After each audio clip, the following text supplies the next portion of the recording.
Let's bring in Treasurer Josh Frydenberg live from Melbourne. Treasurer, haven't you just shown that more money does buy more vaccine? Why was the government so flat-footed in the first place? Well, today's announcement is a massive boost to our vaccine supplies. 85 million Pfizer doses coming Australia's way.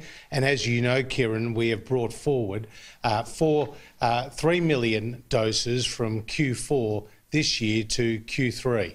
And they are jabs that are making their way into people's arms. It's not the question of the price you pay for the Pfizer vaccines, which determine your quantity. It's actually about the capacity of the company to be producing vaccines for the very many markets that are in demand right now. Well, if it's not the dollars, it's the intervention from the Prime Minister, isn't it? The Prime Minister spoke to the global chief of Pfizer, and miraculously, we get 85 million doses. The government was flat-footed on this, wasn't it? Because we're talking about doses for next year, not this crisis, this 6 months ahead, which, frankly, is a crisis facing the nation. Well, the doses that we've just secured will be booster shots, and that's really important because this virus is not going away. There's one ticket out of this crisis, and that's vaccinations. And that's why we have secured as many of the Pfizer vaccine and indeed the Moderna vaccine and indeed the AstraZeneca vaccine as we possibly can. Now, with respect to the vaccines that we've got this year, and the Prime Minister has been fully engaged, as well as Greg Hunt, the Health Minister, and our public servants, in getting as many of these doses as possible to Australia. The good news, though, is that we have been successful in vaccinating the most vulnerable cohorts, the most vulnerable members of our population. We're now over 75% of the over 70s, Kieran. The most vulnerable cohort today, Treasurer, is Southwest. The most vulnerable cohort today is Southwest Sydney. Now, Mick Fuller says it's the only way out. You've said it's the ticket out. Why doesn't the government take the authority to send the vaccines to Southwest Sydney? I know there are parochial arguments at play, but you're talking about a quarter of the nation's economy. It's going to cost a lot less to vaccinate that area, to do that as an urgency, rather than worry about parochial politics at the state level. Why don't you intervene and do that? Well, as you know, we've already made more doses available to Sydney and New South Wales and to the Berejiklian government, around 150,000 earlier this month, and then the Prime Minister has announced further vaccines that are available, both Pfizer it's a drop in and the ocean, AstraZeneca. Well, I mean, the key here is what was recommended yesterday by ATAGI. That advice, that medical advice, that new advice that they have provided is extremely significant. We now have an alignment between the reality on the ground with the outbreak in Greater Sydney and the medical advice. That's very, very significant, because what ATAGI has said is that for any adult in the Greater Sydney area, they are strongly recommending that people receive the vaccine, regardless of which one they're eligible for. And that's important because we know we've got AstraZeneca available, but we haven't seen the huge take-up that we've seen, that we saw earlier on in the pandemic, or isn't the brand damage too great for the Pfizer vaccine? Sadly, isn't the brand damage too great? No, it's not. To see that uptake? No, it's not, Kieran. No, it's not. Because what we now have is the spread of the virus in New South Wales, the dangers that poses to people's health, and the benefits that individuals can receive from getting that AstraZeneca vaccine. Look at the numbers. Depending on your age, if you get COVID, you have about a 1 in 100 chance of dying. That's the international experience. Yet, from complications with the AstraZeneca vaccine, you have around a 1 in a million chance of dying. So it's a no-brainer. Get vaccinated.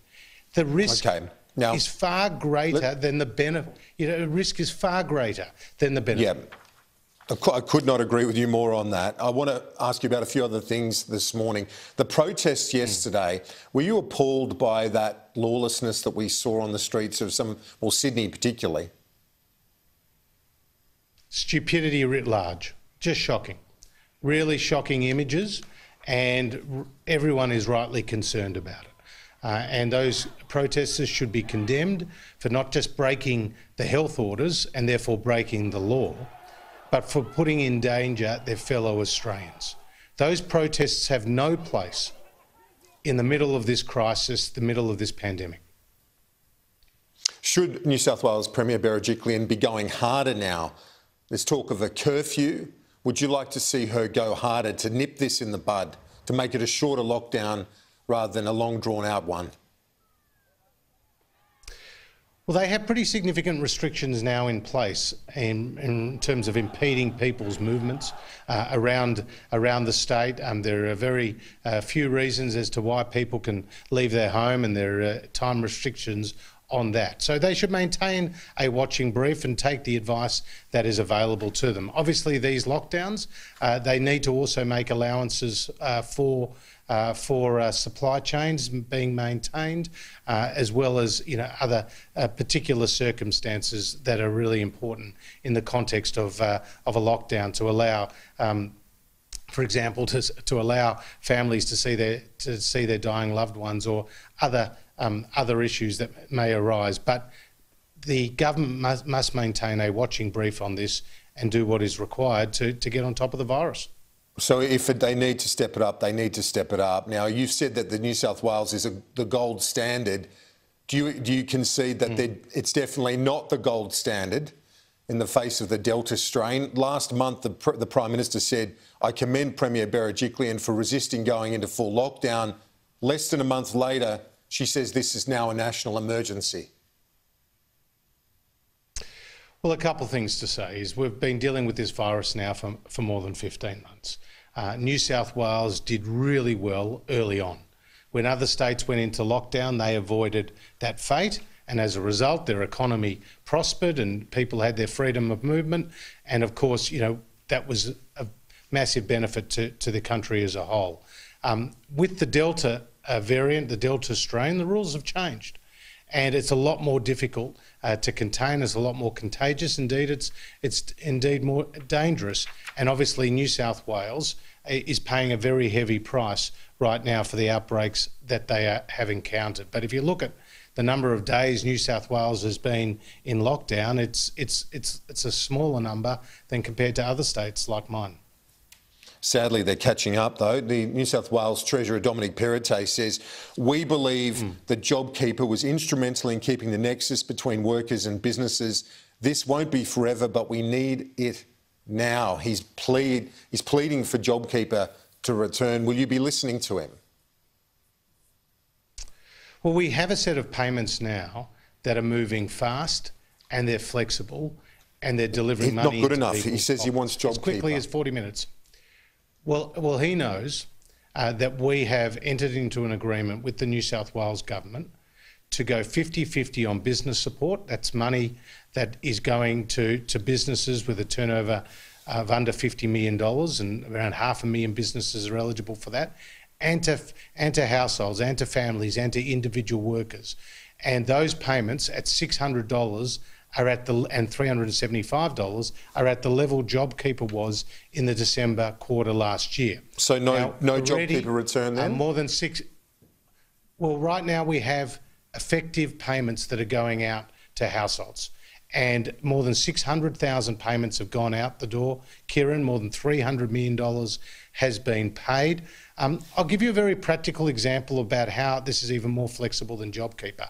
I was contacted by a CEO recently who has more than 50 pubs in the 3 states that are locked down: New South Wales, Victoria and South Australia. They have more than 2,000 staff. Yet because they're a national business, their turnover has not reduced by a sufficient amount that would have qualified them under the JobKeeper rules, namely more than a 50% reduction in turnover for larger sized businesses. Their staff wouldn't have got JobKeeper right now because their businesses in Queensland and elsewhere are profitable. Yet their workers, their 2,000 workers, are able to access these $600 and $375 payments. So it's a lot more flexible, it's available to casuals, and it's money that's going out the door as quickly as 40 minutes. Treasurer Frydenberg, as always, I appreciate your time. Thank you. My pleasure.